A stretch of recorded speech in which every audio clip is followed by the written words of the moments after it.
तो आज का जो टॉपिक होने वाला है वो है अनदेखी अनजानी सी बुलेट 500 जो बहुत कम ही देखने को मिली थी और उसमें से एक अपने पास है आज। और आज क्या है, ये तो पहले भी थी और अभी भी है और आगे भी रहेगी। तो कुछ इस तरीके की है। तो इसने कितना क्या परेशान किया है मुझे। सबसे मेन प्रॉब्लम इसमें थी जो थी टैंक की। तो टैंक में क्या है कि इसमें एयर ज़्यादा फुल टैंक नहीं करवा सकते थे, तो एयर बनती थी इसमें। जो मेरे को ये तीसरा टैंक है, तो 2 टैंक बेवजह चेंज करवाने पड़ गए थे। फिर मैंने इसका टोटका ढूंढ लिया था। तो वो क्या टोटका है वो आगे वीडियो में बताएंगे आपको। और अगर आपके पास भी ये वाला मॉडल है तो ज़रूर उसमें आप ट्राई कर सकते हैं ये वाला।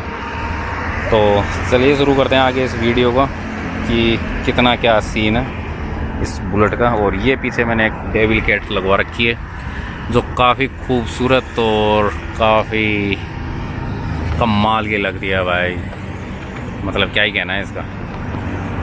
ये देखो, देख रहे हो जब ये ब्लिंक यहाँ पर जब ब्रेक लेते हैं ना, तो मतलब जो रेड लाइट यहाँ से निकलती है ना, गजब की लगती है। तो चलिए दिखाते हैं कितना किलोमीटर चल चुकी है। और जिसमें ये 1.5-2 साल खड़ी रही है अभी लास्ट टाइम, कोरोना के बाद से ज़्यादा चली नहीं है। तो ये 61 के समथिंग हो जाएगी अभी थोड़े टाइम बाद। तो सबसे पहले मार्क दिखा देते हैं आपको कि ये बुलेट 500 है। ये यहाँ पर देख सकते हो आप। और ये बॉक्स भी कई जने 350 में चेंज करवा लेते हैं 500 वाला। तो ये यहाँ से पता चल जाता है कि ये 500 है या 350 है। तो यहाँ पर आपको दिख रहा होगा 500 सीसी है। और ये ही है जो फर्स्ट टाइम स्टैंडर्ड में EFI में आई थी 500 सीसी। ये वो वाला मॉडल है जिसने बहुत तंग किया था लोगों को और बहुत ही डिसलाइक भी किया था इस वाले मॉडल को, क्योंकि इसका एक केस दिखने को मिला था जो लद्दाख राइड पे गए थे। वो जल चुकी थी पूरी बाइक, ज़्यादा ओवर हीटिंग होने से क्या सीन था, कुछ इस तरीके का ही था वो।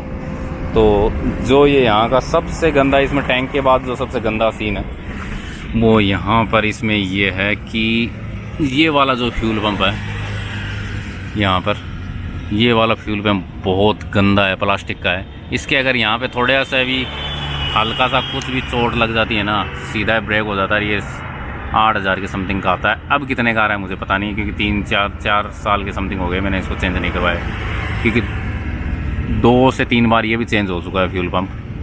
और भाई उस टाइम कहना ही क्या, जब नई बुलेट ली थी और ये सब नई 2-4-6 महीने के अंदर अंदर सारी सिचुएशन क्रिएट हुई थी। मतलब कम से कम 8-9 थाउजेंड के समथिंग ये टैंक आता है और फिर ये 8-9 थाउजेंड के समथिंग ये आता है। ऐसे करके 30-50 हज़ार की मतलब इसने अच्छी खासी जुआरी ले ली थी उस टाइम ही।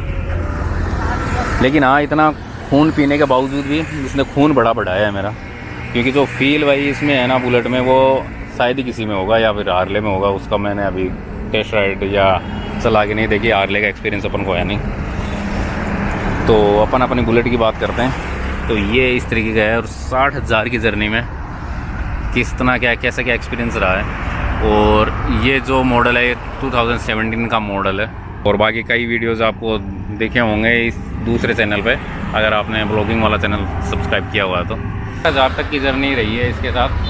और जो एक्सपीरियंस रहा है वो कमाल का रहा है, क्योंकि स्टार्टिंग में जब बुलेट को एक बहुत ज़्यादा केयर के साथ रखना पड़ता है, और वो केयर मुझे पता नहीं थी, क्योंकि उससे पहले मेरे पास थी डिस्कवर। तो समझ सकते हो आप कि बुलेट में कितने क्या प्रॉब्लम हो सकती है फ्यूज़ को लेके या फिर और कुछ भी है। तो और बुलेट का वैसे भी रहता है कि ज़्यादा एक पर्सन ही यूज़ करे तो ज़्यादा सही है। बाकी अदरवाइज़ इसमें बहुत सारी प्रॉब्लम क्रिएट होने लग जाती है, जैसे फ्यूज़ उड़ाना है या इंजन में कोई प्रॉब्लम हो जाएगी। सारी ट्रिप भी करी है मैंने, जैसे बीकानेर साइड की है और इधर सवाई माधोपुर की है और झुंझुनू है, जयपुर, ये बहुत सारी ट्रिप करी है। और जो आसपास के जो जयपुर के एरियाज़ हैं उनको काफ़ी कवर किया हुआ है। सांबर लेक, नेवता डैम, या आसपास की जितने भी 150 किलोमीटर की राइड है, ये बहुत बार बहुत टाइम ये कंप्लीट करी हुई है। और उससे पहले तो कोई करेज भी नहीं था राइड वाइड का इतना ज़्यादा, तो उस टाइम सारी राइड करी हुई है। मतलब समझ सकते हो 2017 या 2018 में।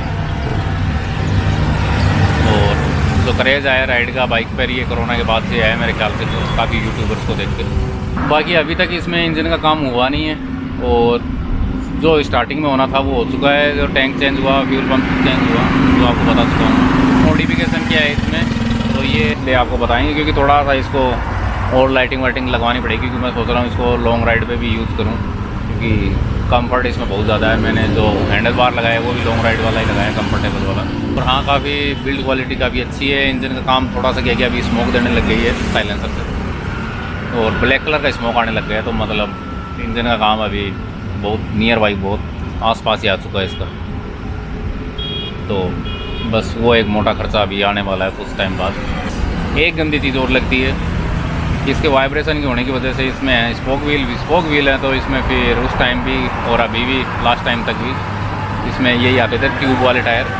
तो बस लॉन्ग राइड पे थोड़ा ये डर रहता है कि, पर कुछ नहीं, इतना सारा फ़ायदा है तो एक दो चीज़ें नेगेटिव होती हैं तो उनको नहीं गिना काउंट किया जाता है इतना ज़्यादा मेंटेनेंस आता नहीं है। यही 2000 के आसपास, 1500 2000 के आसपास इसकी सर्विस मोस्टली हो जाती है। अगर आप बाहर से करवाते हो तो सर्विस सेंटर से करवाते हो तो 2500 के आसपास हो जाती है, 2-2500 के आसपास। कि इसमें क्या क्या मिल जाता था, जो चीज़ है ये एक मेन लोगो जो अभी वाली स्टैंडर्ड में पूरा चेंज हो गया, और इसमें 500 में आते थे 2 हॉर्न, जो अभी तक वो न्यू वाले ही चल रहे हैं। एक ही आपको यहाँ दिख रहा होगा, एक वो आपको वहाँ दिख रहा होगा।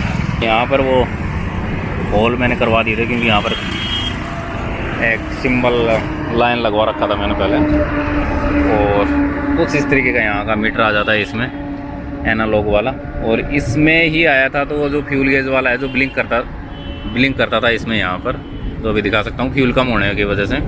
और ये जो है इंजन ऑयल की वार्निंग वाला आता है, सर्विस रिमाइंडर वाला। तो यहाँ पर बस ये 2 आते थे, बाकी आरी का लोगो आ जाता था इसके मीटर में।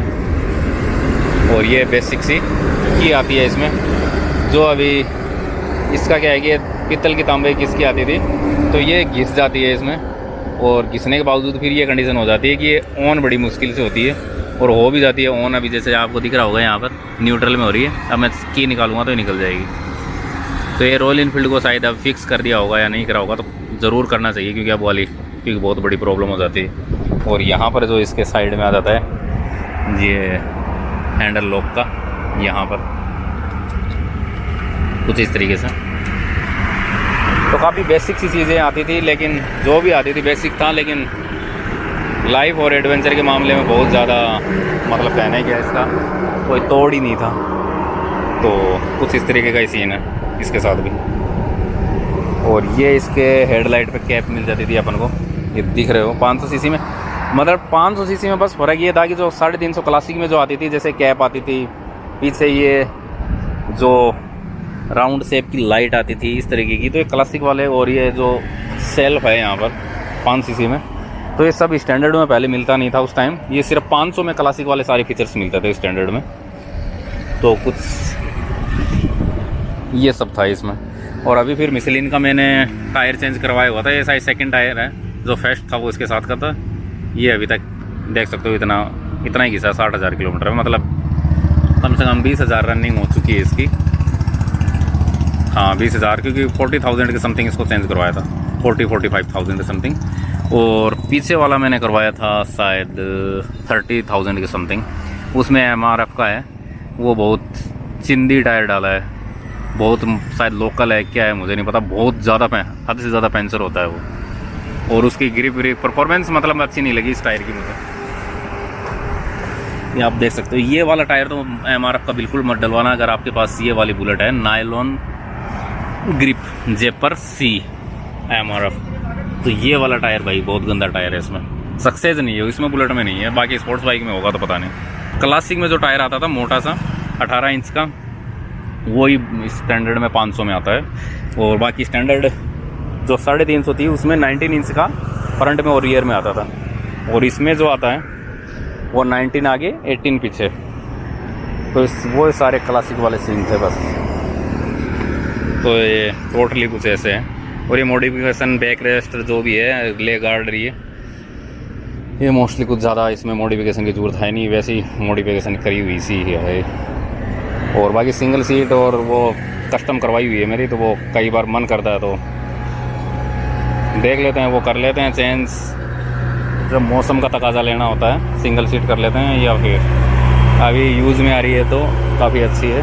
और पीछे ये क्या है कि बैग मैं कभी लॉन्ग राइड पे गया था काफ़ी टाइम हो गया है, कम से कम 2-3 साल इस पे गए हुए हैं। अभी तो एम्प्टी बेस हो रही है, लॉन्ग राइड, शॉर्ट राइड जो भी हो रही है। तो यहाँ पर बैग वैग कैरी करने में ईजी रहता है। ये पीछे जो कैरियर सा लगा हुआ है। बाकी कुछ इस तरीके की बेसिक सी अपनी बाइक है, लेकिन लुक पूरा 100%, 101% देती है। तो ऐसा कुछ सीन है इसका। तो चलिए गाइस, मिलते हैं नेक्स्ट वीडियो में। तब तक के लिए bye bye, take care, signing off. मिलते हैं कहीं किसी रोज़ किसी और दिन नई अपडेट के साथ। तब तक के लिए टेक केयर। चैनल को सब्सक्राइब और वीडियो को लाइक ज़रूर करना अगर समझ में आया हो तो। बाकी किसी चाहने वाले या ज़रूरतमंद को शेयर ज़रूर कर सकते हैं ये वीडियो।